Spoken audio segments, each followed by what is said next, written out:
Welcome to this week's speaker tip. This week, I want to talk to you about effective use of quotes in speaking. Because I watch quotes be misused all the time to the detriment of the speaker's message and to the detriment of the speaker's impact on the audience. And so often a speaker will bring a quote to a speech trying to add impact on the audience, try to add validity to his message or her message.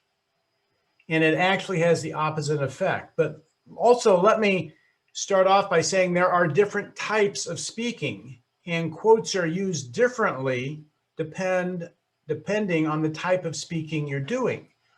If you're speaking to inform, and a speaking to inform format is usually tell them what you're going to tell them, tell it to them, and then tell them what you told them. It's a very systematic, fact-based type of presentation. You're trying to inform the audience about global warming or, about green energy, some component. And with a speaking to inform speech, you're probably going to wind up quoting experts in the area to bring their expertise to your speech. And in that case, it's totally fine to say that Elon Musk said X about the electric cars because he's an authority in the area of electric vehicles or new technologies. You can quote different people and refer to them to back up your point. Now, the four basic types of speaking are speaking to inform, speaking to persuade, speaking to entertain, and speaking to inspire. And I'm going to shift over now to speaking to inspire, which a lot of the speakers that listen to this, especially right now at this time of year, are getting ready to be in the international speech competition for Toastmasters International, or you want to stand up and make an impact on the audience. You want to make the impact on the audience. And the whole point of you being an inspirational speaker or giving a speech to inspire is that you are inspiring the audience. It's coming from you. And so if you bring a quote, and let's say that Abraham Lincoln had some quote. I'm trying to think of one of Lincoln's quotes right now. You bring Abraham Lincoln to the speech and you say, because Lincoln said, Lincoln's respected by everybody. But the fact is you're bringing Abraham Lincoln to the speech to inspire the audience. You're not inspiring the audience. Or let's say you bring, John F. Kennedy, who says, ask not what your country can do for you, but ask what you can do for your country.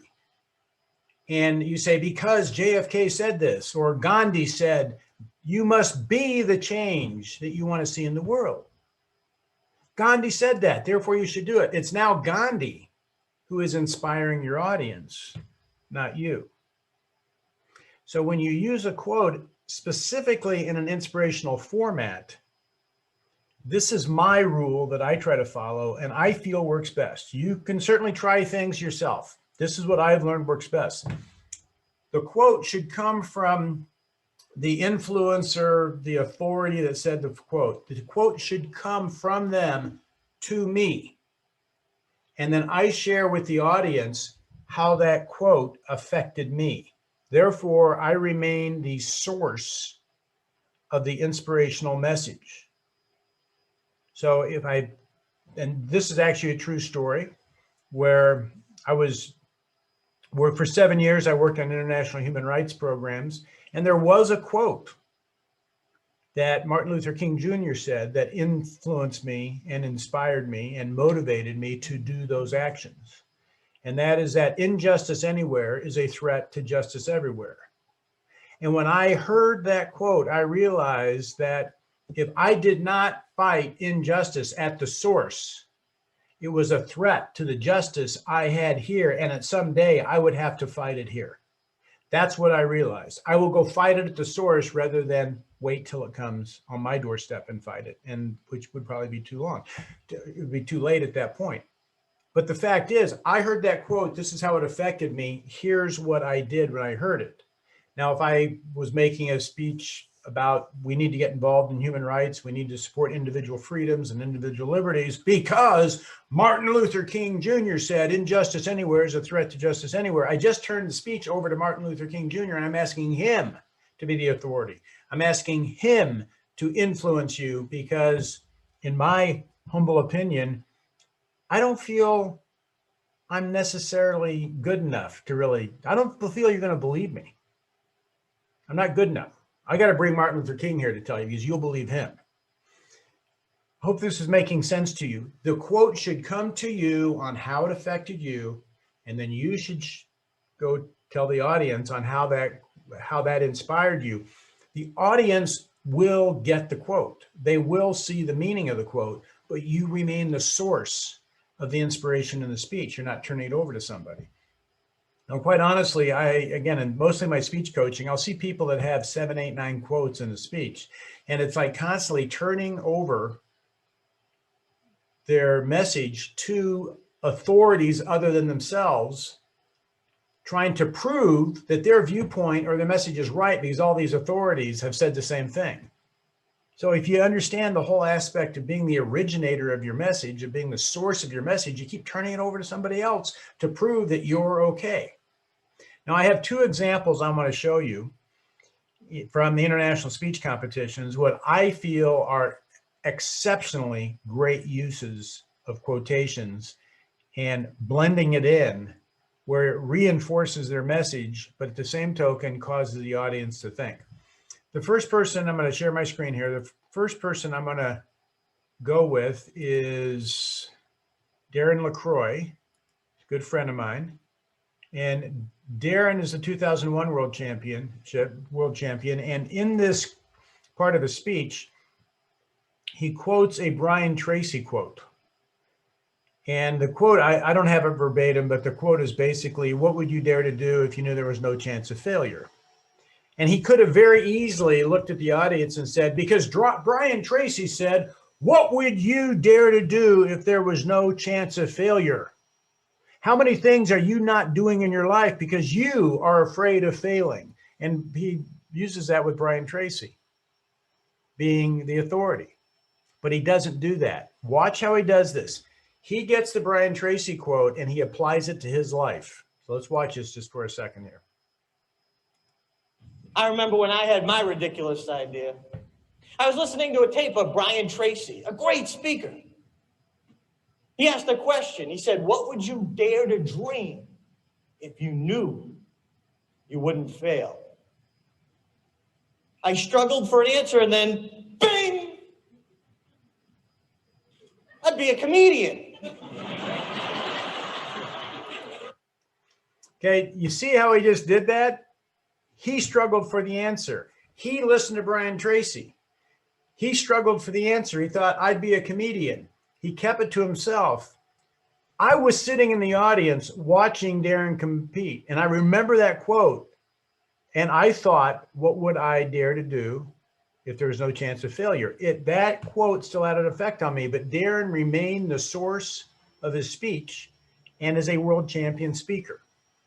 Now let's go to the next person I have here, and this is Brett Rutledge. Brett is the 1998 world champion, and I love Brett's speech. If you have not seen it, to me, it is one of the top, probably the top 3 or 4 world champion speeches I've ever seen. And it's all about imagination. And he talks about how he was daydreaming in school and his teachers were always criticizing him and he was not reaching his potential, but he was explaining how his potential was in his imagination. Now, earlier in the speech, he actually mentions that his visionaries were John F. Kennedy and Martin Luther King and Einstein. He said those were the visionaries that affected me. Those were the people that I wanted to dream like. And so he was already taking them and applying it to his life. But right here at the end of the speech, he quotes Einstein. But watch how he does it, because he embraces the entire audience in the concept. He does not take Einstein and make Einstein the authority and say, you need to do what Albert Einstein says. So let's watch how Brett does this. Great use of quotes. Not yet realized. Close your eyes. Open your minds. Fire your imaginations. Dare to dream. And know, as Albert Einstein knew, imagination is more important than knowledge. Knowledge is limited. Imagination encircles the world. Mr. Chair. So there what we had with Brett's speech was he wanted the audience to embrace and know. And he wanted them to experience it as they went through it. And it wasn't do it because Einstein said to do it. It was know the same things he knows, be with him in the same way. So he was getting them to embrace that in the same manner. So with the use of quotes, the simplicity is here. Do not throw a quote out, especially in an inspirational speech. If you're speaking to inform, yeah, that's going to make a lot of sense. But if you're trying to inspire an audience, if you're trying to touch the heart and change the mind of that audience, share how that quote affected you. When you heard that, what did you realize you needed to do? And when you share that, you're going to be speaking exactly to the people in your audience because they're sitting where you were going, I need to do more with my life, but you're sharing how you're doing more with your life because of this quote.